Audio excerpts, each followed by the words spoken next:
नमस्कार, मेरा नाम है सुशील रायसिंघानी और आज हम बात करेंगे four wheeler passenger vehicle industry के जो दिसंबर माह के बिक्री के आंकड़े आए हैं उनके बारे में। लेकिन उससे पहले एक नज़र दौड़ाते हैं कि इंडस्ट्री का जो प्रदर्शन है वो पिछले 6 वर्ष में किस प्रकार रहा। यदि आप इन आंकड़ों को देखें तो वित्तीय वर्ष 2019 में इंडस्ट्री जो थी वो शीर्ष पर थी, जब लगभग 34 लाख गाड़ियाँ भारत में बिकी।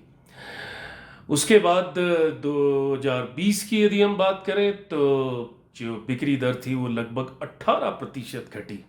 मुख्य कारण था जो भारत स्टेज 6 एमिशन नॉर्म्स थे उनका लागू होना, और दूसरा जो सुरक्षा से संबंधित नए नियम आए थे जिनमें एबीएस और जो एयरबैग्स है वो आवश्यक हो गया।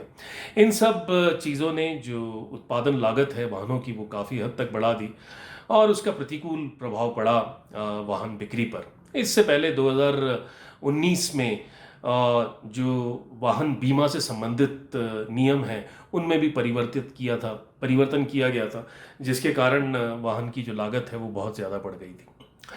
2021 किसी को कहने की आवश्यकता नहीं है, क्योंकि सभी जानते हैं कि एक अनिश्चितता की स्थिति थी। कोविड के कारण भय था और तमाम जो इंडस्ट्री है उसके कारण जो है पूरी तरीके से प्रभावित हुई, उसका प्रतिकूल प्रभाव पड़ा और 2.2% इंडस्ट्री जो है गिरावट पे थी।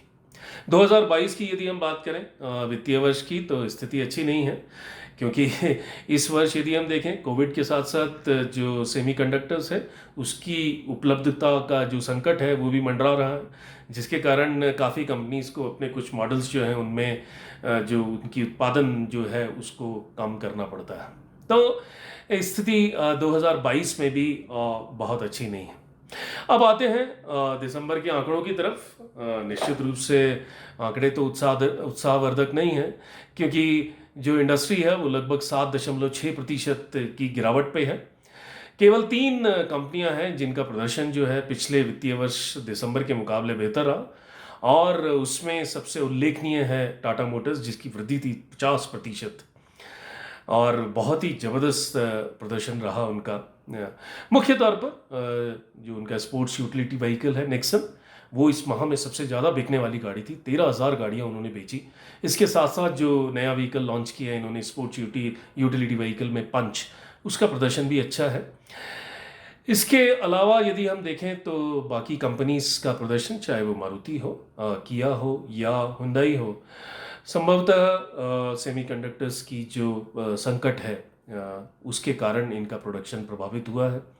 साथ साथ कोविड के कारण जो अनिश्चितता है उसके कारण मांग तो घटी ही है। तो ओवरऑल यदि हम देखें तो दिसंबर माह में कंपनीज के लिए स्थिति तो अच्छी नहीं है, लेकिन कुछ एक के लिए कभी खुशी कभी गम, कुछ एक का प्रदर्शन निश्चित रूप से अच्छा रहा। अब पैसेंजर व्हीकल इंडस्ट्री में भी बात करते हैं। जो विभिन्न श्रेणियां हैं, सेडान सेगमेंट है, हैचबैक सेगमेंट है या एसयूवी सेगमेंट है, उनका योगदान किस प्रकार से है। यदि आप इन आंकड़ों की तरफ देखें तो ये स्पष्ट है कि जो स्पोर्ट्स यूटिलिटी व्हीकल जो सेगमेंट है वो बहुत ज़्यादा बढ़ रहा है।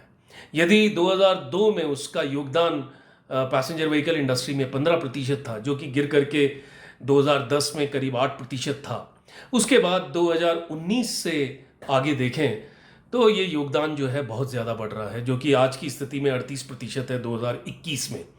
निश्चित रूप से 2022 वित्तीय वर्ष के जब आंकड़े आएंगे तो ये योगदान 40% से ज़्यादा होगा।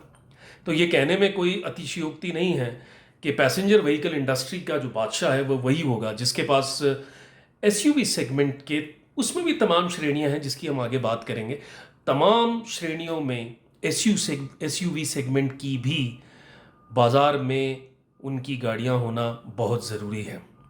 अब ये एसयूवी सेगमेंट जो है भारत में बढ़ क्यों रहा है? मुख्य रूप से यदि कारण देखें तो एक आम भारतीय जो है वो किफ़ायती दाम में एक बड़ी गाड़ी चाहता है, जिसमें कि उसकी मर्दाना जो शख्सियत है वो निकल के आए। साथ ही वो गाड़ी ऐसी भी हो जो कि कच्चे पक्के जो अपनी सड़कें हैं उन पर जा सके, और कीमत जो है लगभग 5 से 7 लाख के बीच में हो।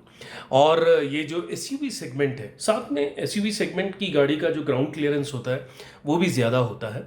तो ये तमाम जो आवश्यकताएं हैं एक भारतीय सामान्य उपभोक्ता की, एसयूवी की जो गाड़ी है वो इन सभी जो आवश्यकताएं हैं उसको पूर्ति करती है। अब यदि आगे बढ़ें और विभिन्न एसयूवी सेगमेंट के विभिन्न जो गाड़ियां उपलब्ध हैं भारतीय मार्केट में विभिन्न कंपनीज की, उनको यदि हम देखें तो एसयूवी सेगमेंट में भी 3 श्रेणियां हैं। एक है कॉम्पैक्ट सेगमेंट। कॉम्पैक्ट सेगमेंट है जो कि 4 मीटर से लंबाई से कम की गाड़ी है और पेट्रोल में यदि हम देखें तो वो 1200 सीसी से कम है, क्योंकि उस पर जो एक्साइज ड्यूटी जीएसटी जो लगती है वो करीब 29% होती है।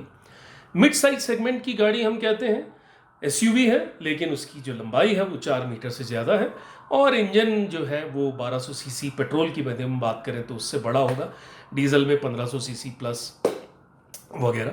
उस पे जो जीएसटी है वो करीब 43% लगती है। और जो प्रीमियम सेगमेंट है जो एसयूवी में वो छोटा है और वो बहुत ज़्यादा जो है स्टाइलिश गाड़ी होगी, जैसा कि इसमें यदि हम देखें फॉर्च्यूनर या इस प्रकार की गाड़ियों। तो सामान्यतः एसयूवी सेगमेंट में कॉम्पैक्ट सेगमेंट और मिड साइज सेगमेंट जो है वो मुख्य रूप से प्रभावित करता है इसकी सेल्स को। अब यदि हम इस चार्ट को देखें तो जैसा हमने पहले भी बात किया था, टाटा मोटर्स की जो नेक्सन थी जो कि कॉम्पैक्ट सेगमेंट में है, वो दिसंबर माह की सबसे ज़्यादा बिकने वाली गाड़ी थी।